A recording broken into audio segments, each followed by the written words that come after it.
Claude Nicolas, tout le monde parle de votre exposition Rimbaud Mania. Est-ce une exposition pour la secte des admirateurs de Rimbaud? Alors, cela peut paraître en effet Rimbaud Mania, une célébration du culte de Rimbaud, mais on ne peut pas parler vraiment de secte, car en effet, le but des sectes en général, c'est de supprimer la personnalité des adeptes, donc de leur faire perdre absolument toute particularité. Quand Rimbaud, au contraire, exalte chaque individu dans le meilleur qu'il a de lui-même.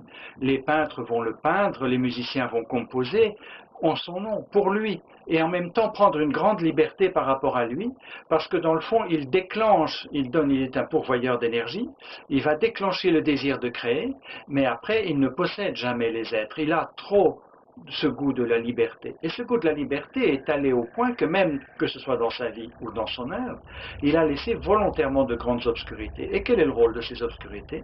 Le rôle de ces obscurités, c'est justement de laisser à son lecteur de la place pour y mettre sa propre vie. Et c'est ce qui fait qu'on a avec Rimbaud un phénomène très très rare. On a un phénomène d'appropriation. Chacun a son propre Rimbaud, sa propre vision de Rimbaud, car Rimbaud est ouvert à tous, que l'on soit hyper sophistiqué comme justement dans Rimbaud Mania on peut le voir, comme des peintres comme Picasso, comme Fernand Léger ou comme Giacometti, ou des cœurs beaucoup plus simples, comme en effet ce portrait de cette tête de Rimbaud dans un cœur brodé au point de croix.